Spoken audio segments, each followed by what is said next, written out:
ജനുവരി 7 ഈ തീയതിയിൽ തിരുസഭ അനുസ്മരിക്കുന്ന വിശുദ്ധർ: പെനിഫോർട്ടിലെ വിശുദ്ധ റെയ്മണ്ട്, വിശുദ്ധ ആൾഡറിക്കൂസ്, വിശുദ്ധ അനസ്റ്റാസിയൂസ്, വിശുദ്ധ ബ്രാനോക്ക്. പെനിഫോർട്ടിലെ വിശുദ്ധ റെയ്മണ്ട് 1175-1275 കാലഘട്ടത്തിലാണ് പെനിഫോർട്ടിലെ വിശുദ്ധ റെയ്മണ്ട് ജീവിച്ചിരുന്നത്.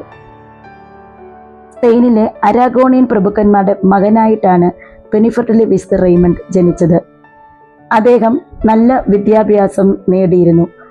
അദ്ദേഹം തത്വശാസ്ത്രം പഠിപ്പിക്കുകയും കാനോൻ നിയമത്തിലും സിവിൽ നിയമത്തിലും ഡോക്ടറൽ ബിരുദം നേടുകയും ചെയ്തു.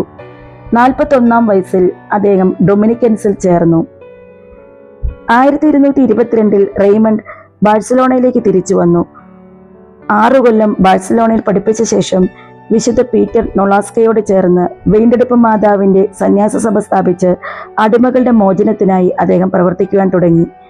ആരഗണിലെ ജെയിംസ് രാജാവിനെ പാപമാർഗത്തിൽ നിന്ന് മനസ്സ് തിരിച്ചു. ഇതിനിടയിലാണ് അദ്ദേഹം ഡൊമിനിക്കൻ സഭയിൽ പ്രവേശിച്ചത്. 1230 ഫാദർ റെയ്മണ്ട് 9ാം ഗ്രിഗോറിയസ് മാർപ്പാപ്പയുടെ കുമ്പസാരക്കാരനും ഗ്രാൻഡ് പെനിറ്റൻഷ്യറുമായി നിയമിക്കപ്പെട്ടു. മാർപ്പാപ്പ അദ്ദേഹത്തോട് ചെയ്യാൻ ആവശ്യപ്പെട്ട കാര്യങ്ങളിലൊന്ന് ഗ്രേഷ്യൻ സമ്മാനമായ ഒരു ശേഖരണത്തിന് ശേഷം 80 വർഷത്തിനുള്ളിൽ ഉണ്ടാക്കിയ മാർപ്പാപ്പമാരുടെയും കൗൺസിലുകളുടെയും എല്ലാ ഉത്തരവുകളും ഒരുമിച്ച് ശേഖരിക്കുക എന്നതായിരുന്നു. അദ്ദേഹം അന്ന് വരെ നടപ്പിലുണ്ടായിരുന്ന സഭാ നിയമങ്ങൾ ഡെക്രറ്റൽസ് എന്ന പേരിൽ സമാഹരിച്ചു. 1917 കാനോൻ നിയമത്തിന്റെ ക്രോഡീകരണം വരെ സഭാ നിയമത്തിന്റെ ഏറ്റവും മികച്ച സംഘടിത ശേഖരങ്ങളിൽ ഒന്നായി അത് പരിഗണിക്കപ്പെട്ടു. 60ാമത്തെ വയസ്സിൽ റെയ്മണ്ട് തെരഗോണ ആർച്ച് ബിഷപ്പായി നിയമിതനായി. സ്ഥാനമാനങ്ങൾ അധികം ഇഷ്ടപ്പെടാതിരുന്ന അദ്ദേഹം 2 കൊല്ലം കഴിഞ്ഞ് സ്ഥാനമൊഴിഞ്ഞു. അങ്ങനെ ലഭിച്ച സമാധാനം അദ്ദേഹത്തിന് അധികകാലം നീണ്ടു നിന്നില്ല. 63ാമത്തെ വയസ്സിൽ വിശുദ്ധൻ ഡൊമിനിക്കൻ സഭയുടെ മാസ്റ്റർ ജനറലായി നിയമിക്കപ്പെട്ടു.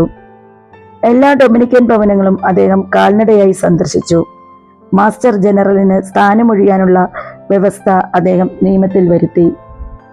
കുമ്പസാരക്കാർക്കായി കേസുകളുടെ ഒരു പുസ്തകമായ സുമ്മ കാസിബുസ് പെനിറ്റസിയ റെയ്മണ്ട് എഴുതിയിരുന്നു.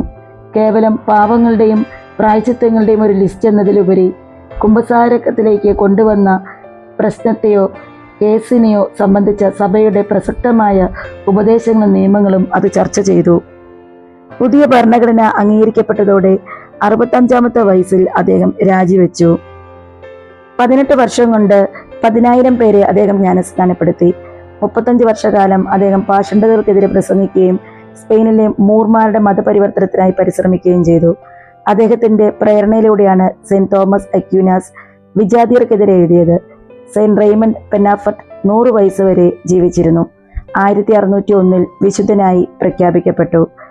അഭിഭാഷകർ, ബാരിസ്റ്റർമാർ, കാനോണിസ്റ്റുകൾ, മെഡിക്കൽ റെക്കോർഡ് ലൈബ്രറിയന്മാർ എന്നിവരുടെ രക്ഷാധികാരിയായിട്ടാണ് വിശുദ്ധ റെയ്മണ്ടിനെ തിരുസഭ അംഗീകരിച്ചിരിക്കുന്നത്.